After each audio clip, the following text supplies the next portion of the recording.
வணக்கம். மதிமுகம் செய்திகள். இன்றைய முக்கிய நிகழ்வுகளை பார்ப்பதற்கு முன்பாக தலைப்புச் செய்திகளை பார்க்கலாம். தமிழகத்தின் மீதான பாஜக அரசின் ஓரவஞ்சனையை கண்டித்து திமுக சார்பில் ஆர்ப்பாட்டம். 8ஆம் தேதி நாடாளுமன்ற காந்தி சிலை முன்பு நடைபெறும் என டி.ஆர். பாலு அறிவிப்பு. அறிஞர் அண்ணா நினைவு தினத்தை ஒட்டி முதலமைச்சர் மு.க. ஸ்டாலின் மரியாதை. திமுக சார்பில் நடைபெற்ற அமைதி பேரணியில் ஆயிரக்கணக்கான தொண்டர்கள் பங்கேற்பு. திராவிட முன்னேற்ற கழகத்தை உருவாக்கி மக்களிடத்தில் ஆதரவை பெற்று அரியணை ஏற்றியவர் பேரறிஞர் அண்ணா. 55ஆம் ஆண்டு நினைவு தினத்தில் வைகோ புகழாரம். கிராமப்புற தொழிலாளர்களுக்கு எதிராக பாஜக செயல்படுகிறது.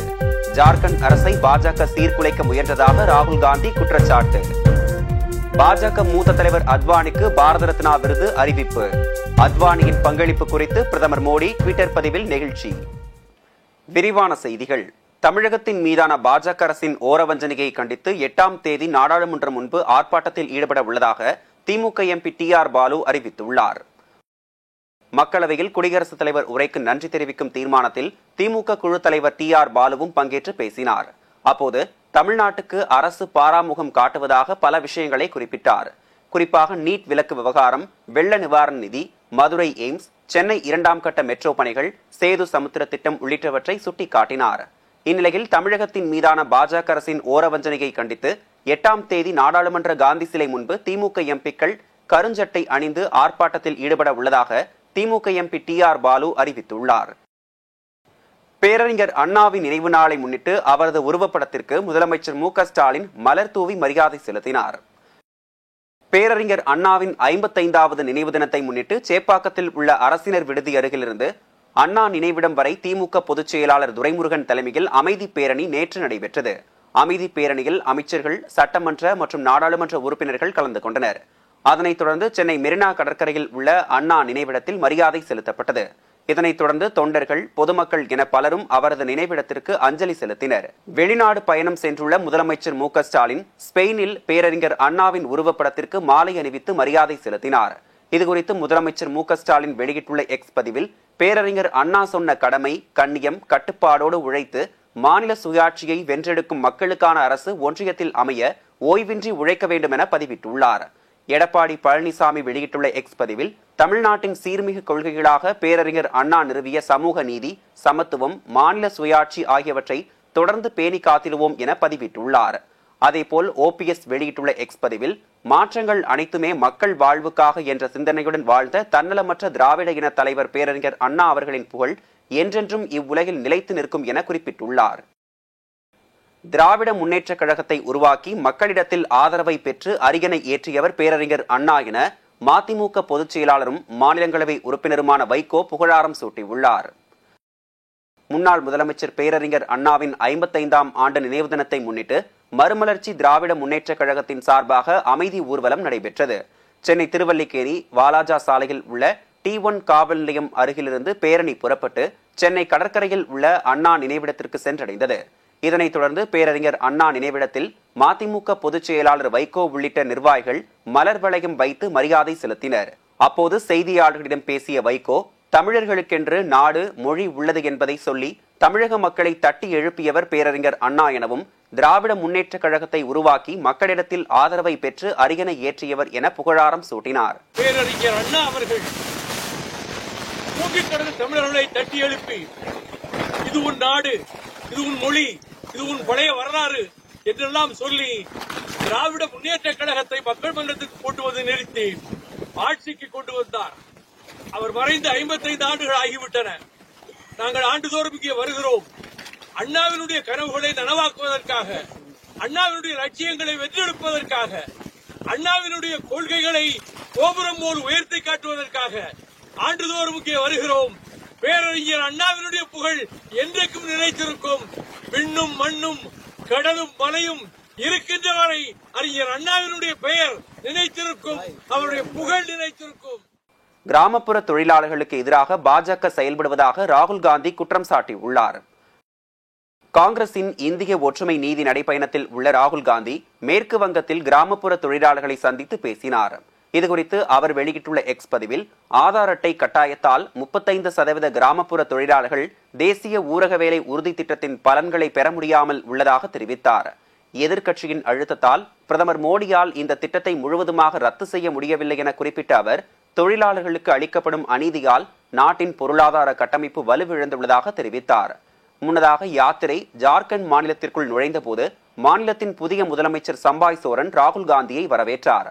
அப்போது செய்தியாளர்களிடம் பேசிய ராகுல் காந்தி, ஜார்க்கண்ட் மாநிலத்தில் மக்களால் தேர்ந்தெடுக்கப்பட்ட அரசாங்கத்தை பாஜக சீர்குலைக்க முயற்சித்து வருவதாக தெரிவித்தார். ஜார்க்கண்ட் மாநில சட்டப்பேரவையில் நடைபெறவுள்ள நம்பிக்கை வாக்கெடுப்பில் ஹேமந்த் சோரன் பங்கேற்க அனுமதி அளித்து ராஞ்சி சிறப்பு நீதிமன்றம் உத்தரவிட்டுள்ளது. சட்டவிரோத பண பரிமாற்ற வழக்கில் ஹேமந்த் சோரனை அமலாக்கத்துறையினர் கைது செய்தனர். அமலாக்கத்துறையின் கைது நடவடிக்கையை எதிர்த்து ஹேமந்த் சோரன் உச்சநீதிமன்றத்தில் வழக்கு தொடர்ந்திருந்தார். வழக்கு உச்சநீதிமன்ற தலைமை நீதிபதி சந்திரசூட் தலைமையிலான அமர்வு முன் விசாரணைக்கு வந்தபோது விசாரணைக்கு ஏற்றுக்கொள்ள மறுப்பு தெரிவித்த உச்சநீதிமன்றம் அமலாக்கத்துறை மேற்கொண்ட கைது நடவடிக்கையை எதிர்த்து ஜார்க்கண்ட் உயர்நீதிமன்றத்தில் முறையீடு செய்ய அறிவுறுத்தினர். ஹேமந்த் சோரன் கைது செய்யப்பட்ட நிலையில் புதிய முதலமைச்சராக சம்பாய் சோரன் பதவியேற்றார். இந்நிலையில் ஜார்க்கண்டில் புதிய அரசு பெரும்பான்மையை நிரூபிப்பதற்காக பிப்ரவரி 5 நடைபெறவுள்ள நம்பிக்கை வாக்கெடுப்பில் ஹேமந்த் சோரன் பங்கேற்க அனுமதி அளித்து ராஞ்சி சிறப்பு நீதிமன்றம் உத்தரவிட்டுள்ளது. பாஜக மூத்த தலைவர் எல்.கே. அத்வானிக்கு பாரத ரத்னா விருது வழங்கப்பட உள்ளதாக பிரதமர் மோடி தெரிவித்துள்ளார். இதுகுறித்து பிரதமர் மோடி வெளியிட்டுள்ள எக்ஸ் பதிவில், எல்.கே. அத்வானிக்கு பாரத ரத்னா விருது அறிவிக்கப்பட்டிருப்பது உணர்ச்சி பூர்வமான தருணம் என்றும், இந்தியாவின் வளர்ச்சிக்கு எல்.கே. அத்வானியின் பங்களிப்பு மிகச் சிறப்பானதாக அமைந்துள்ளதாகவும் குறிப்பிட்டார். அடிமட்ட தொண்டன் முதல் துணை பிரதமர் வரை பல்வேறு பதவிகளில் பணியாற்றி நாட்டுக்கு சேவையாற்றியுள்ள அவர் உள்துறை மற்றும் தகவல் தொடர்புத்துறை அமைச்சராகவும் பதவி வகித்துள்ளார் எனவும் பிரதமர் மோடி அத்வானிக்கு புகழாரம் சூட்டியுள்ளார். ஒன்றிய அரசை கண்டித்து 10ஆம் தேதி அதிமுக சார்பில் ஆர்ப்பாட்டம் நடைபெறும் என அக்கட்சியின் பொதுச் செயலாளர் எடப்பாடி பழனிசாமி அறிவித்துள்ளார். புதுச்சேரி மாநிலத்திற்கு மாநில அந்தஸ்து வழங்காமலும் மாநிலத்தை சேர்ந்த மக்களுக்கு பல்வேறு வகைகளிலும் துரோகம் இழைத்து வரும் ஒன்றிய அரசை கண்டித்தும் புதுச்சேரி மாநிலத்தில் வரும் 10ஆம் தேதி அதிமுக சார்பில் கண்டன ஆர்ப்பாட்டம் நடைபெறும் என அறிவிக்கப்பட்டுள்ளது. தேர்தலுக்கு முன்பாக அதிமுகவை ஒன்றிணைக்கும் பணி சரியாக நடந்து கொண்டிருப்பதாக சசிகலா தெரிவித்துள்ளார். அண்ணா நினைவு நாளை ஒட்டி சென்னை மெரினாவில் உள்ள அவரது நினைவிடத்தில் மரியாதை செலுத்த வந்தபோது சசிகலாவுடன் முன்னாள் முதலமைச்சர் ஓ பன்னீர்செல்வம் சந்திப்பு நடைபெற்றது. அண்ணா நினைவிடத்தில் மரியாதை செலுத்திய பின் செய்தியாளர்களை சந்தித்த சசிகலா, மாநிலத்திற்கு என்ன வேண்டுமோ அதை ஒன்றிய அரசிடம் கேட்டு பெறக்கூடிய திறமையுள்ள நபர்களுக்கு வாக்களிக்குமாறு கேட்டுக்கொண்டார். எங்களுக்கு மக்களுக்கு நல்லது செய்யணும். இப்போ மத்திய அரசுன்னு வச்சுங்க, மத்திய அரசுக்கிட்ட யாராக இருந்தாலும் சொல்கிறோம், மத்திய அரசுக்கிட்ட நம்ம ஸ்டேட்டுக்கு என்ன வேணுமோ அதை கேட்டு பெறக்கூடிய திறமை உள்ள ஆட்களுக்கு வாக்களிங்கன்னு தான் நான் மக்கள்கிட்டையும் கேட்டுக்கிறேன். தொகுதி பங்கீடு குறித்து முதலமைச்சர் தான் முடிவெடுப்பார் என அமைச்சர் அன்பில் மகேஷ் தெரிவித்துள்ளார். திருச்சி தேசிய கல்லூரியில் 7ஆம் தேதி தொடங்கி 11ஆம் தேதி வரை நடைபெறவுள்ள 50க்கும் மேற்பட்ட நாடுகளில் இருந்து விளையாட்டு வீரர்கள் பங்கேற்கும் ICRS எனப்படும் பன்னாட்டு கருத்தரங்கம் தொடர்பாக பள்ளிக் கல்வித்துறை அமைச்சர் அன்பில் மகேஷ் திருச்சியில் செய்தியாளர்களை சந்தித்தார். அப்போது ஜல்லிக்கட்டு போட்டியை விளையாட்டு பட்டியலில் சேர்ப்பதற்கு ஆலோசனை செய்து வருவதாகவும், அதன் பிறகே மாடுபிடி வீரர்களுக்கு அரசு வேலை வழங்குவது குறித்து பரிசீலனை செய்ய முடியும் எனவும் தெரிவித்தார். அது ஸ்போர்ட்ஸ் உள்ளுக்கு கொண்டு வரணும் அப்படின்னு சொல்லிட்டு இருக்காங்க. அது ஒன்றா ஸ்போர்ட்ஸ் உள்ளுக்கு வரும்பொழுது தான் நீங்கள் சொல்கிற மாதிரி அதற்கான ரிசர்வேஷன்ஸ் அதுக்கான இதெல்லாம் இருக்குது. அது கண்டிப்பாக நம்முடைய முதலமைச்சர் அவர்களிடம் சரி, நம்முடைய விளையாட்டுத்துறை அமைச்சர்களும் அதற்கான கோரிக்கைகள் வைக்கப்பட்டிருக்கு. அது அவர் கண்டிப்பாக நல்ல முடிவு எடுப்பார். தொடர்ந்து பேசிய அவர், விஜயின் மக்கள் பணி சிறக்க வாழ்த்துக்கள் என தெரிவித்தார். அவரை பொறுத்த வரைக்கும் நானும் சரி அல்லது நம்முடைய மாண்புமிகு விளையாட்டுத்துறை அமைச்சர் மூலமாக எங்களுக்கு கிடைத்த ஒரு அருமையான அண்ணன் என்று தான் சொல்வேன். பல முறைகளில் நாங்கள் நேரடியாக பேசும் பொழுதும் அவர் அந்த அன்பொழுக பேசக்கூடியவர் தான். நீங்கள் நடிகராக பார்க்குறீங்க, நீங்கள் கட்சியோட தலைவராக பார்க்க, நாங்கள் என்றைக்குமே எங்களுடைய அண்ணனாக நாங்கள் பார்க்கின்றோம். அவரும் மக்கள் பணி ஆற்ற வேண்டும் என்று சொல்லியிருக்கார். நேற்றே எங்களுடைய மாண்புமிகு இளைஞணி செயலாளர் மாண்புமிகு அமைச்சர் இளைஞணி செயலாளர் சொல்லியிருக்கார். அவருடைய மக்கள் பணி சிறக்க எங்களுடைய வாழ்த்துக்கள் என்று சொல்லி அந்த வாழ்த்துக்களோடு என்னுடைய வாழ்த்துக்களை இணைத்துக் கொள்கிறேன். அறிஞர் அண்ணாவின் 55வது நினைவு தினத்தை முன்னிட்டு தமிழ்நாட்டின் பல்வேறு மாவட்டங்களில் அஞ்சலி செலுத்தும் நிகழ்வு நடைபெற்றது. தர்மபுரி 4 ரோடு பகுதியில் உள்ள அண்ணாவின் திருவருட் சிலைக்கு திமுக, மதிமுக, அதிமுக, அமமுக உள்ளிட்ட கட்சிகள் மாலை அணிவித்து மரியாதை செலுத்தினர். அண்ணாவின் 55வது நினைவு நாளை ஒட்டி திமுக சார்பில் சுப்பிரமணி தலைமையில் திமுக கட்சி நிர்வாகிகள் அண்ணாவின் திருவருட் சிலைக்கு மாலை அணிவித்து மரியாதை செலுத்தினர். அதனைத் தொடர்ந்து மதிமுக உள்ளிட்ட கட்சி உறுப்பினர்களும் மாலை அணிவித்து மரியாதை செலுத்தினர்.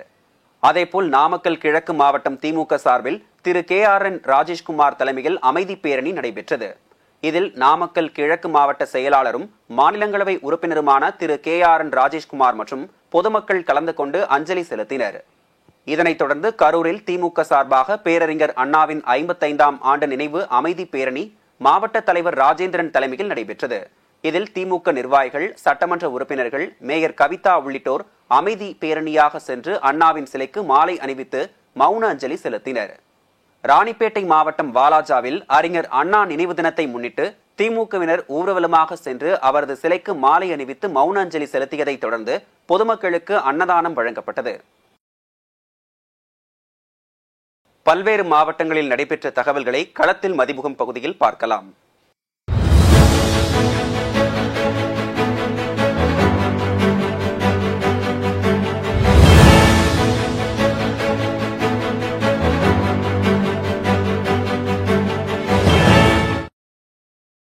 கரூரில் மூளைச்சாவு அடைந்து உடல் உறுப்பு தானம் செய்த ஆசிரியர் உடலுக்கு தமிழக அரசின் சார்பில் அரசு மரியாதை செலுத்தினர். கரூர் மாவட்டத்தில் தற்காலிக கணித ஆசிரியராக பணிபுரிந்து வந்த பூபதி என்பவருக்கு கடந்த மாதம் 30ஆம் தேதி அன்று விபத்து ஏற்பட்ட நிலையில் சிகிச்சைக்காக ஈரோடு தனியார் மருத்துவமனையில் அனுமதிக்கப்பட்டு சிகிச்சை பெற்று வந்தார். இந்நிலையில் பூபதி மூளைச்சாவு அடைந்து இறந்ததாக அறிவிக்கப்பட்டதை அடுத்து அவரின் உடல் உறுப்பு தானமாக பெறப்பட்டுள்ளது.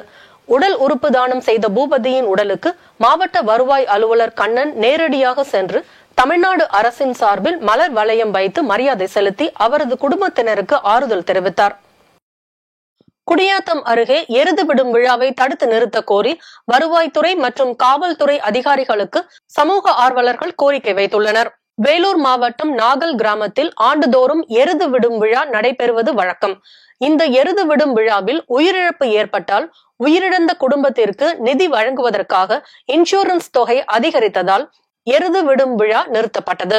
எருது விடும் விழா நடத்துவதற்கு அரசு அறிவித்த இன்சூரன்ஸ் தொகையை செலுத்தாமல் அனுமதியின்றி செயல்படும் விழாக்களை வருவாய்த்துறையினரும் மற்றும் காவல்துறையினரும் விசாரணை செய்து தடுத்து நிறுத்த வேண்டும் என சமூக ஆர்வலர்கள் கோரிக்கை வைத்துள்ளனர். பொள்ளாச்சி சாலையின் ஓரம் நடந்து சென்ற பெண்களிடம் இருந்து செயின் பறித்து சென்ற தலைமை காவலரை காவல்துறையினர் கைது செய்தனர். கோவை செட்டிப்பாளையம் காவல் நிலையத்தில் சபரிகிரி என்பவர் தலைமை காவலராக பணியாற்றி வந்தார். இவர் கடந்த ஜனவரி 27ஆம் தேதி பொள்ளாச்சி அருகே உள்ள மாக்கினாம்பட்டி மற்றும் பாலமநல்லூர் பகுதியில் இருசக்கர வாகனத்தில் வந்த மகேஸ்வரி மற்றும் அம்சவேணி ஆகிய இருவரிடமும் செயினை பறித்து சென்றதாக காவல் நிலையத்தில் புகார் அளித்துள்ளனர். புகாரின் அடிப்படையில் தனிப்படை அமைத்து செயின் பறிப்பில் ஈடுபட்ட தலைமை காவலர் சபரிகிரியை கைது செய்து அவரிடமிருந்து நகையை மீட்டு விசாரணை மேற்கொண்டு வருகின்றனர். மயிலாடுதுறை மாவட்டத்தின் 2வது புத்தக திருவிழா இன்று தொடங்கியது. இதில் மயிலாடுதுறை நாடாளுமன்ற உறுப்பினர் ராமலிங்கம், பூம்புகார் சட்டமன்ற உறுப்பினர் நிவேதா முருகன், கூடுதல் ஆட்சியர் ஷபீர் ஆலம், மாவட்ட காவல் கண்காணிப்பாளர் மீனா ஆகியோர் கலந்து கொண்டு துவங்கி வைத்தனர்.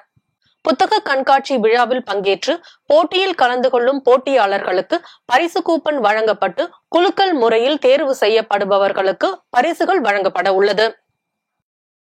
திருப்பூரில் ஏல சீட்டு நடத்தி பல்வேறு நபர்களிடம் 30 லட்சம் ரூபாய் மோசடியில் ஈடுபட்ட நபரிடமிருந்து பணத்தை மீட்டு தரக்கோரி பாதிக்கப்பட்ட பெண்கள் மாநகர காவல் ஆணையர் அலுவலகத்தில் புகார் அளித்துள்ளனர். திருப்பூர் ஊத்துக்கொள்ளி சாலை பள்ளையக்காடு பகுதியை சேர்ந்த சாரதா என்ற பெண்ணிடம் அதே கிராமத்தை சேர்ந்த பெண்கள் ஏல சீட்டில் உறுப்பினராக சேர்ந்து பணம் செலுத்தி வந்துள்ளனர். சீட்டுகள் முடிவடைந்த நிலையில் சாரதா சீட்டு செலுத்தியவர்களுக்கு தொகையை திருப்பி தராமல் இழுத்தடிப்பு செய்து வந்து உள்ளதாக கூறப்படுகிறது. இதனால் மனம் உடைந்த பெண்கள் தாங்கள் இழந்த தொகையினை மீட்டு தரக்கோரி திருப்பூர் மாநகர காவல் ஆணையர் அலுவலகத்தில் புகார் மனு அளித்துள்ளனர். ஜெருசலம் பொறியியல் கல்லூரியின் முன்னாள் மாணவர்கள் சந்திப்பு நிகழ்ச்சி சென்னை மகாபலிபுரத்தில் உள்ள சாரியட் பீச் ரிசார்ட்டில் சிறப்பான முறையில் நடைபெற்றது. 250க்கும் மேற்பட்ட மாணவர்கள் கலந்து கொண்ட நிகழ்ச்சியில் கல்லூரி தலைவர் பேராசிரியை மாலா, செயலர் மணிகண்டன், அறக்கட்டளை உறுப்பினர் செல்வி ரக்ஷனா, முதல்வர் ரமேஷ் மற்றும் பல்வேறு துறைகளை சார்ந்த தலைவர்கள் கலந்து கொண்டனர். நிகழ்ச்சியில் பேசிய கல்லூரியின் தலைவர் பேராசிரியர் மாலா, மாணவர்களின் இடையே நல்லுறவை மேம்படுத்த முன்னாள் மாணவர் வழிகாட்டுதல் திட்டம், முன்னாள் மாணவர்கள் தத்தெடுப்பு திட்டம் உள்ளிட்ட பல்வேறு திட்டங்கள் செயல்படுத்தப்பட்டு வருவதாக தெரிவித்தார். கொடைக்கானல் மேல்மலை பகுதிகளில் வனவிலங்குகளை கட்டுப்படுத்த கோரி விவசாயிகள் மன்னவனூர் சுற்றுலா மையத்தை முற்றுகையிட்டு போராட்டம் நடத்தி வருகின்றனர். திண்டுக்கல் மாவட்டம் கொடைக்கானல் மேல்மலை பகுதியின் விவசாய நிலங்களை காட்டுப்பன்றி, காட்டு மாடுகள், யானை உள்ளிட்ட வன விலங்குகள் விவசாய விளை பொருட்களை சேதப்படுத்தியுள்ளது. இதனால் விவசாயிகள் பெரும் சிரமத்திற்கு ஆளாகியுள்ளனர். வன விலங்குகளை கட்டுப்படுத்த வனத்துறை அதிகாரிகள் எந்தவித நடவடிக்கையும் எடுக்கவில்லை என்றதால் மலை கிராம பகுதிகளை சேர்ந்த விவசாயிகள் ஒன்று சேர்ந்து மன்னவனூர் பகுதியில் அமைந்துள்ள சுற்றுலா மையத்தின் முன்பு போராட்டம் நடத்தி வருகின்றனர். தருமபுரி அருகே சட்டவிரோதமாக கருவின் பாலினம் தெரிவித்த கும்பலை சட்ட மாநில கண்காணிப்பு குழுவினர் கைது செய்தனர். தருமபுரி மாவட்டம் தொப்பூர் காட்டுவளவு கிராமத்தில் புஷ்பாகரன் என்பவரது வீட்டில் 10க்கும் மேற்பட்ட பெண்களுக்கு சட்டவிரோதமாக கருவின் பாலினம் குறித்து தகவல் தெரிவித்த இடைத்தரகர் வனிதா மற்றும் முருகன் ஆகிய இருவரையும் சட்ட மாநில கண்காணிப்பு குழுவினர் கைது செய்தனர். மேலும் பாலின இயந்திரம் வைத்து கருவை கண்டறிந்து தகவல் தெரிவித்த வடிவேலை காவல்துறையினர் தேடி வருகின்றனர்.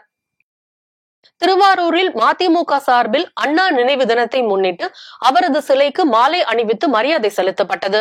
இதில் திருவாரூர் நகர செயலாளர் AKM கபிலன், ஒன்றிய செயலாளர் TR தமிழ்வாணன், மாவட்ட இலக்கிய அணி செயலாளர் A கமலவேந்தன் மற்றும் பலர் கலந்து கொண்டனர். அரியலூர் மாவட்டத்தில் அண்ணா நினைவு தினத்தை ஒட்டி அவரது சிலைக்கு போக்குவரத்து துறை அமைச்சர் சிவசங்கர் ஊர்வலமாக கட்சி நிர்வாகிகளுடன் வந்து மாலை அணிவித்து மரியாதை செலுத்தினார். பின்னர் செந்துறையில் இருந்து திட்டக்குடி, தொழுதூர், வேப்பூர் வழியாக ஆத்தூர் செல்லும் பேருந்து சேவையை நீட்டித்து தொடங்கி வைத்தார். இந்த பேருந்து சேவை மூலம் குழுமூர், வசிஷ்டபுரம், ஜெயங்கொண்டம் பிரிவு சாலையில் உள்ள பள்ளி, கல்லூரி மாணவர்கள் மற்றும் பொதுமக்கள் பயன்பெறும் வகையில் பேருந்து சேவை தொடங்கப்பட்டதாக போக்குவரத்து துறை அமைச்சர் தெரிவித்தார். புதுக்கோட்டை திருவப்பூர் முத்துமாரியம்மன் கோயிலில் பேரறிஞர் அண்ணாவின் 55ஆம் ஆண்டு நினைவு நாளை முன்னிட்டு இந்து அறநிலையத்துறை சார்பில் சமபந்தி பொது விருந்து நடைபெற்றது.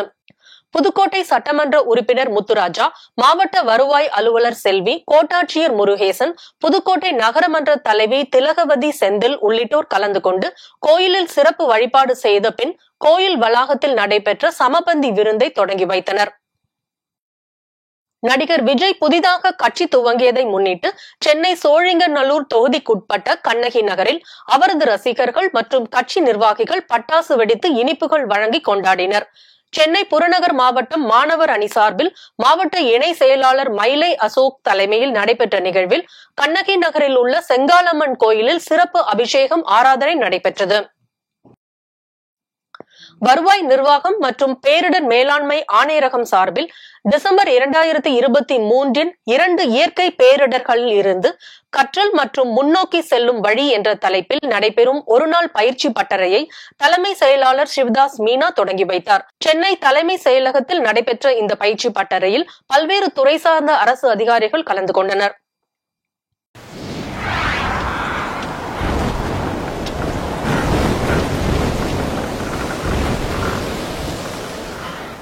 தமிழக உள் மாவட்டங்களில் லேசான மழைக்கு வாய்ப்புள்ளதாக சென்னை வானிலை ஆய்வு மையம் தெரிவித்துள்ளது. கிழக்கு திசைக்காற்றின் வேக மாறுபாடு காரணமாக தமிழக உள் மாவட்டங்களில் ஓரிரு இடங்களில் லேசான மழை பெய்யக்கூடும் என்றும், நாளை முதல் பிப்ரவரி 9ஆம் தேதி வரை தமிழகம், புதுச்சேரி மற்றும் காரைக்காலில் வறண்ட வானிலை நிலவக்கூடும் என்றும் தெரிவிக்கப்பட்டுள்ளது. சென்னையில் அடுத்த 2 நாட்களுக்கு வானம் ஓரளவு மேகமூட்டத்துடன் காணப்படும் எனவும் சென்னை வானிலை ஆய்வு மையம் தெரிவித்துள்ளது. கென்யாவின் தலைநகர் நைரோபி எரிவாயு ஆலையில் ஏற்பட்ட திடீர் தீ விபத்தில் குழந்தை உட்பட 3 பேர் உயிரிழந்தனர். கிழக்கு ஆப்பிரிக்க நாடுகளில் ஒன்றான கென்யாவின் தலைநகர் நைரோபியில் செயல்பட்டு வரும் எரிவாயு ஆலையில் திடீரென தீ விபத்து ஏற்பட்டது. இந்த எரிவாயு ஆலைக்கு அருகில் இருந்த குடியிருப்பு பகுதிக்கும் தீ பரவியதால் பெரும் சேதம் ஏற்பட்டது. இந்த தீ விபத்தில் ஒரு குழந்தை உள்பட 3 பேர் உயிரிழந்தனர். மேலும் 300க்கும் மேற்பட்டோர் படுகாயமடைந்த நிலையில் அவர்கள் அனைவரும் மீட்கப்பட்டு மருத்துவமனையில் சிகிச்சைக்காக அனுமதிக்கப்பட்டுள்ளனர். முன்னதாக ஆலையில் இருந்த எரிவாயு டேங்க் வெடித்ததாக தகவல் வெளியான நிலையில் எரிவாயு சிலிண்டர்களை ஏற்றிச் சென்ற லாரி வெடித்ததே தீ விபத்திற்கு காரணம் என விசாரணையில் தெரியவந்துள்ளது. மீண்டும் தலைப்புச் செய்திகள். தமிழகத்தின் மீதான பாஜக அரசின் ஓரவஞ்சனையை கண்டித்து திமுக சார்பில் ஆர்ப்பாட்டம். 8ஆம் தேதி நாடாளுமன்ற காந்தி சிலை முன்பு நடைபெறும் என TR பாலு அறிவிப்பு. அறிஞர் அண்ணா நினைவு தினத்தை ஒட்டி முதலமைச்சர் மு க ஸ்டாலின் மரியாதை. திமுக சார்பில் நடைபெற்ற அமைதி பேரணியில் ஆயிரக்கணக்கான தொண்டர்கள் பங்கேற்பு. திராவிட முன்னேற்ற கழகத்தை உருவாக்கி மக்களிடத்தில் ஆதரவை பெற்று அரியணை ஏற்றியவர் பேரறிஞர் அண்ணா. 55ஆம் ஆண்டு நினைவு தினத்தில் வைகோ புகழாரம். கிராமப்புற தொழிலாளர்களுக்கு எதிராக பாஜக செயல்படுகிறது. ஜார்க்கண்ட் அரசை பாஜக சீர்குலைக்க முயன்றதாக ராகுல் காந்தி குற்றச்சாட்டு. பாஜக மூத்த தலைவர் அத்வானிக்கு பாரத ரத்னா விருது அறிவிப்பு. அத்வானியின் பங்களிப்பு குறித்து பிரதமர் மோடி ட்விட்டர் பதிவில் நெகிழ்ச்சி. இத்துடன் செய்திகள் நிறைவடைந்தன. மீண்டும் செய்திகள் பிற்பகல் 1:30 மணிக்கு. மேலும் செய்திகளை தெரிந்து கொள்ள மதிமுகம் பிரைம் யூடியூப் தளத்தில் இணைந்திருங்கள்.